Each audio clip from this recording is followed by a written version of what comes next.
Chapter 3 of The Science of Getting Rich by Wallace D. Wattles. Is Opportunity Monopolized? No man is kept poor because opportunity has been taken away from him, because other people have monopolized the wealth, and have put a fence around it. You may be shut off from engaging in business in certain lines, but there are other channels open to you. Probably it would be hard for you to get control of any of the great railroad systems. That field is pretty well monopolized.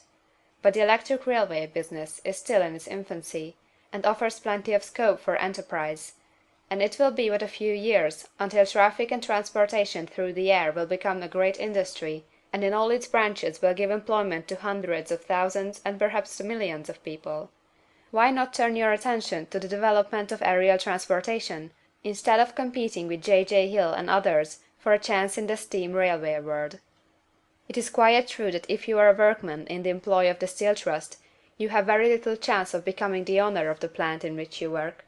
But it is also true that if you will commence the act in a certain way, you can soon leave the employ of the Steel Trust. You can buy a farm of from 10 to 40 acres, and engage in business as a producer of foodstuffs.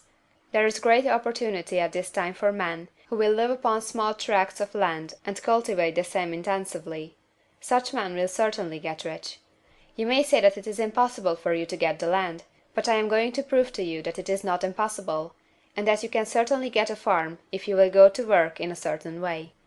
At different periods the tide of opportunity sets in different directions, according to the needs of the whole, and the particular stage of social evolution which has been reached.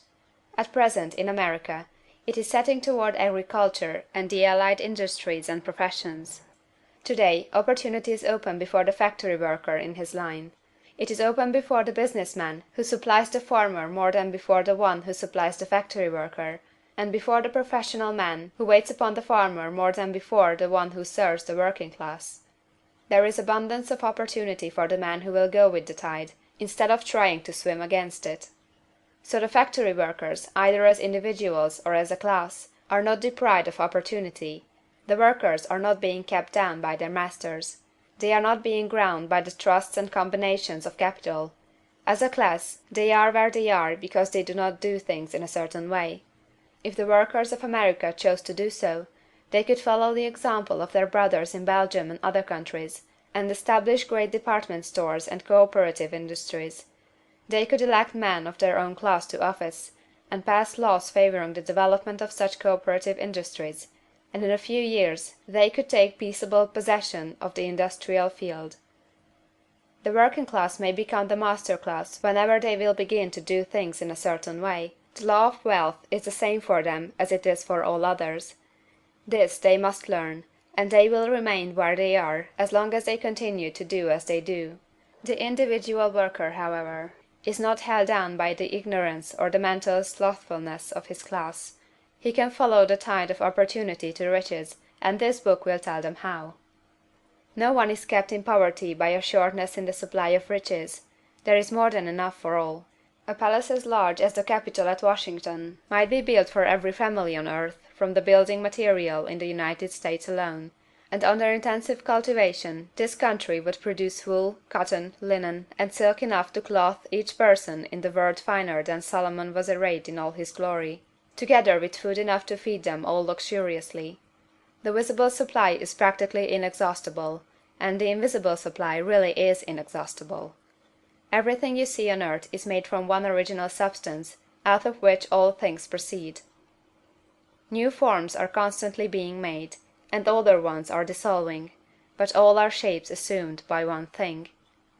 There is no limit to the supply of formless stuff, or original substance. The universe is made out of it, but it was not all used in making the universe. The spaces in, through, and between the forms of the visible universe are permeated and filled with the original substance, with the formless stuff, with the raw material of all things. 10,000 times as much as has been made might still be made, and even then we should not have exhausted the supply of universal raw material. No man, therefore, is poor because nature is poor, or because there is not enough to go round. Nature is an inexhaustible storehouse of riches. The supply will never run short. Original substance is alive with creative energy, and is constantly producing more forms. When the supply of building material is exhausted, more will be produced. When the soil is exhausted, so that foodstuffs and materials for clothing will no longer grow upon it, it will be renewed, or more soil will be made. When all the gold and silver has been dug from the earth, if man is still in such a stage of social development that he needs gold and silver, more will be produced from the formless.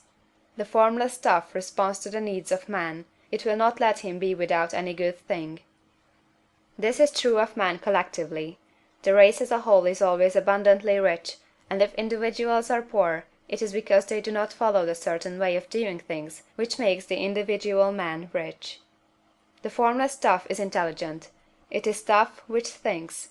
It is alive, and is always impelled toward more life. It is the natural and inherent impulse of life to seek to live more.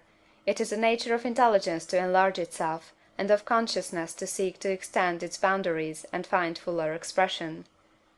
The universe of forms has been made by formless living substance, throwing itself into form in order to express itself more fully.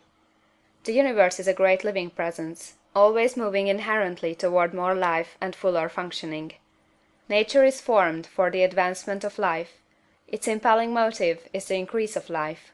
For this cause, everything which can possibly minister to life is bountifully provided. There can be no lack unless God is to contradict himself and nullify his own works. You are not kept poor by lack in the supply of riches. It is a fact that I shall demonstrate a little farther on, that even the resources of the formless supply are at the command of the man or woman who will act and think in a certain way.